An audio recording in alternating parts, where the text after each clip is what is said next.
Welcome back. I hope you're doing amazing. I'm going to be showing you how I make my body butter products in large batches. I'm going to share my process. I'm going to share the tools that I use to do my calculations. I'm going to share my tips and mistakes to avoid when making your body butter in large batches. So let's go on and get started. If this is your first time stopping by, my name is Esther. I make DIY hair and skincare videos. I'm also a small business owner. I sell my handmade products online and I also teach formulating classes and I also have my ebooks. Everything I mentioned is always linked in the description box.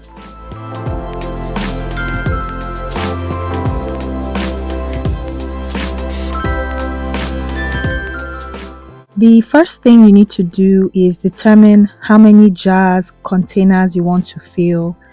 So once you know that amount or that number, you can calculate your batch size. So what is your batch size? The batch size just means how much product you want to make, how many jars, containers you want to fill. So only you knows your batch size. And what I do is I use Wholesale Supplies Plus to do the calculation for me. So I'm going to show you how to do this here. So I head over to Wholesale Supplies Plus, their website, and I just go all the way down towards the bottom of the page and you're going to see helpful calculators. You want to select the batch calculator option and it's very easy to use. It gives you the directions. So you want to put the name of your recipe, whatever product you're making.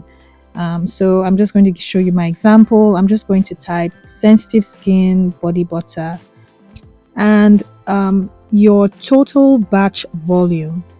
So depending on what unit of measurement you want to use, it could be ounces, it could be grams. It really doesn't matter in the sense of everything is going to the numbers are all going to reflect in the ounces, pounds, milliliters, grams. But you want to know, you want to select the one you're going to be using. So if you're using ounces, you have to put that applicable batch volume. If you're using grams, the same thing. So for my example, I want to make 20 jars of body butter product and each jar is 4 ounces. So 20 multiplied by 4 is 80 ounces. So I'm going to put 80 ounces as my total batch volume. So that is 24-ounce jars. So you want to type your ingredients that go into your recipe. So just for this example, I have my shea butter and sunflower oil, everything else that goes into the recipe. It has to add up to 100%. If it doesn't add up to 100%, it's not going to let you get past this page. So once you've put all your ingredients, you can look at the bottom of the page and you're going to see your total batch volume equals to 100%. And then you're just going to select the calculate button.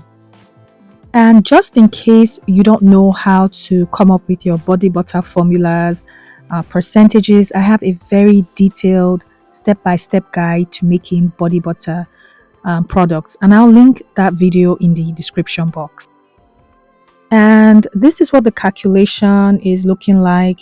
So it calculates and gives the amounts for ounces, pounds, milliliters, and grams. So whichever you prefer using, that's what you would reference when you're weighing out your ingredients. I personally like to use grams, but I go ahead and I print out this page and then I just put my additional notes. If I have a scent blend, I'll just put that in the notes section. So that's how you can do the calculation for your large batches. Basically anything you want to make, not just your large batches. So it's a very helpful tool. I'll usually make my body butter products over the course of 2 days because I honestly cannot do everything in one day. So you need a good weighing scale, digital scale that zeroes out to 0.01 grams, and I'll link the ones that I use in the description box. So I have on this day, I have 3 batches of body butter products to make. They are 3 different scents. So I go ahead, this is my first batch. I use shea butter, mango butter. So I'm going to melt this down. While this first batch is melting, I'm going to get started weighing out my second batch, following the same process. And I know some people do theirs differently. They make a really large batch, everything in one container, and then they just split it into their different scents. I really don't like to do mine that way. I did that in the past, but I was always a bit overwhelmed. So that's what works for me. This is my third batch that I'm working on. Same thing, I just weigh out my hard butters and I just melt them. While they're melting, I'll usually get started with my plant oils. I'll get those ready for each batch that I have.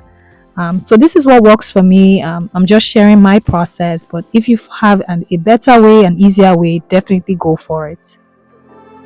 So I'm just putting my different batches in the freezer. So I cover it up with some foil paper. I label the ones that I need to label, and I find that this works for me because I'm not rushing to whip up like a huge batch of body butter, then split it into different jars or containers.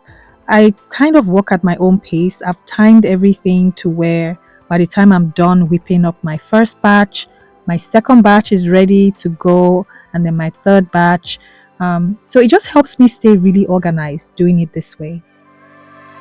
Once my body butter mixture has firmed up, I'm going to start whipping this up. And the question I got or have gotten recently is if you're whipping up your body butter and it's not getting fluffy, what is the problem? A lot of the time, what I've noticed is if you put your mixture in the freezer and it's not firm enough, like it hasn't set up properly, and you start whipping it, it's not going to get fluffy no matter what you do.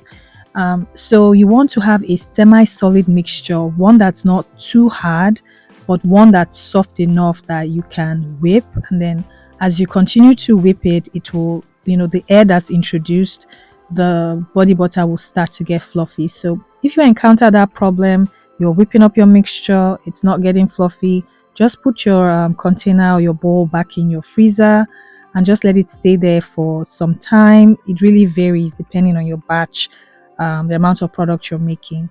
But anywhere from 10 minutes or so should be good, 10 to 15 minutes to allow it to firm up a bit, and then you start whipping a second time. So my first body butter is ready. So I'm just checking the consistency, texture. And one tip I'll share is when you're whipping up your body butter, avoid over whipping. Like don't introduce too much air into it because then it's just going to slowly deflate over time. So just watch out for that. So this is my second body butter that I'm still working on. So I'm just adding in some fragrance, essential oils, vitamin E, my whole blend, and then I'll just keep mixing. So just keep that in mind because I got a question also about body butter just shrinkage. So that will happen a lot of the time when there's too much air introduced into the mixture, and then over time some body butter products will reduce in size. I don't tend to have that problem personally, but just avoid introducing a lot of air when you're whipping, and that honestly should help with that issue. So now I'm going to start piping into my jars. I like to use the cling wrap, and I also use reusable piping bags, and I have three sizes, but I commonly use the 18-inch and 21-inch reusable piping bags. Those are much easier for my hands to tolerate. So when piping, you want to make sure that you get as much body butter product into the jars.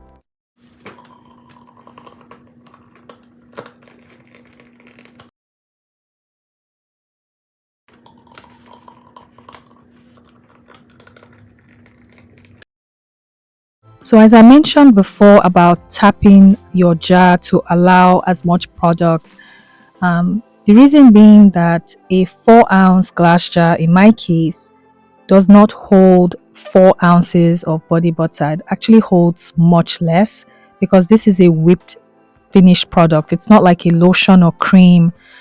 That would actually be the correct weight. Like if I was making a lotion or cream, yeah, into this 4 ounce jars, it would actually be 4 ounces of product. But with the body butter, it does vary. The net weight will be different. So just because you have a 4 ounce jar does not mean that it will contain 4 ounces of body butter product. So just keep that in mind. I was asked that question, so I just thought to touch on it briefly here. So I am making body butter too. Same process. It's a long day of making body butter product. So the same process as before. I use the cling wrap, reusable piping bags, and I just pipe into my jars.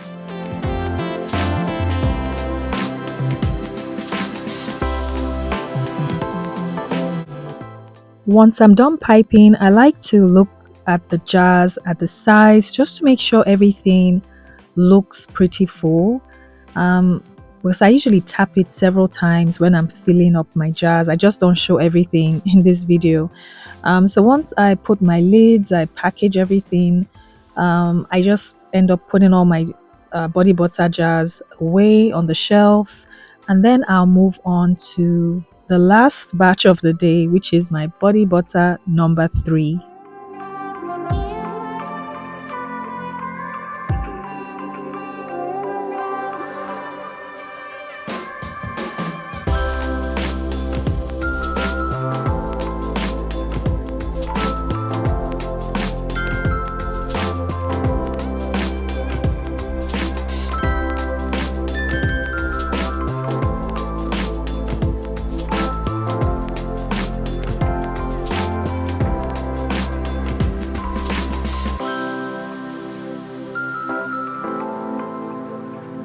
And as I said earlier, I will link my detailed body butter making video just in case you want to see more of the recipe process, the formula process, how you can create your own body butter, my tips and tricks. So that video, like I said, is very detailed.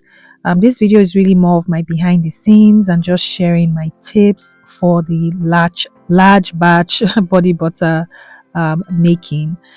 So this is very tedious, to be honest, especially the smaller jars. I'm never going to do sample jars this small again because I was tired at the end of the day. But moving on to day 2, this is a much lighter day.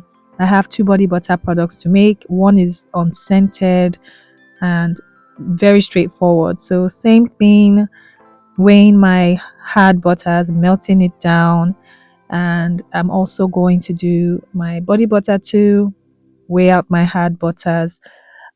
Someone did ask me why their shea butter smells.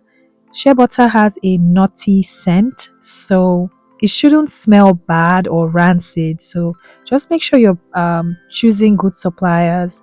I found success on Etsy with my shea butter supplier, so just make sure and don't use ingredients that are not fresh, because if you use a shea butter that already has a funny smell, it's going to come through in your finished product. So just keep that in mind.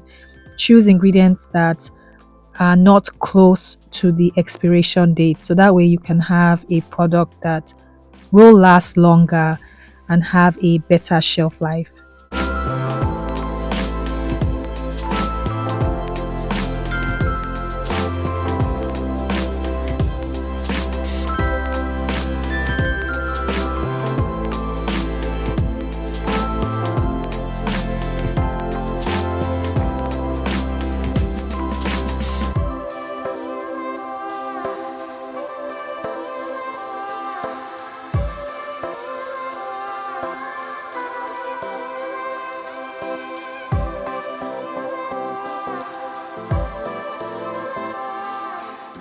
To help cut down on the greasiness from the body butter, you can use arrowroot powder.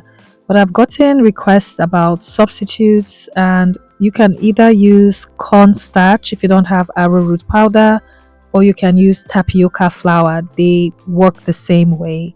And then because of all the oils, fats, you need an antioxidant. Vitamin E T50 specifically is what you need to help extend the shelf life of your body butter. So an antioxidant, vitamin E T50, is a must when making your body butter products.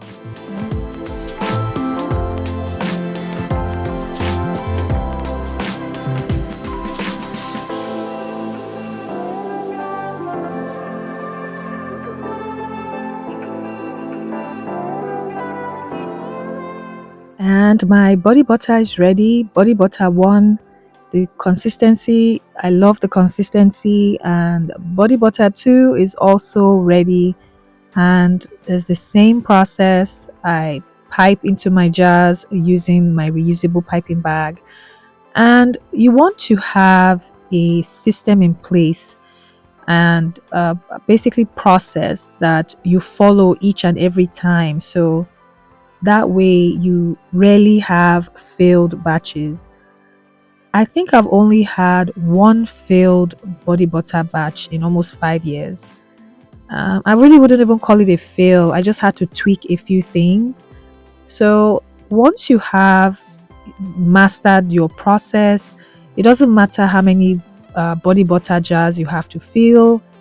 You already have that system in place. You follow it every single time. When I say like my body butter process, even though it's tedious, it's a busy day for me, I'm so chilled, I'm so relaxed. I'm listening to my podcasts, my shows, music. It's just a long day for me, but everything works the same way every single time.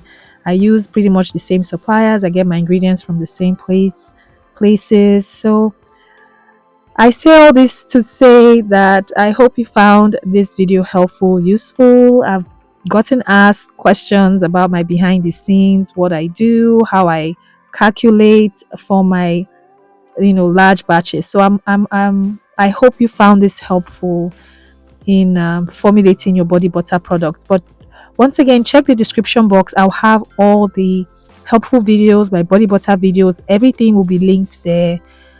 If you want to buy my body butter ebook, I also have a detailed body butter ebook that has about 16 formulas I've never shared anywhere. I'll also link that in the description box. But thank you so much for watching. If you watched this far, thank you for supporting me always. Please don't forget to like this video. Leave me a heart emoji if you found this helpful. And if you have any questions, let me know in the comments. But thank you so much for watching. Bye.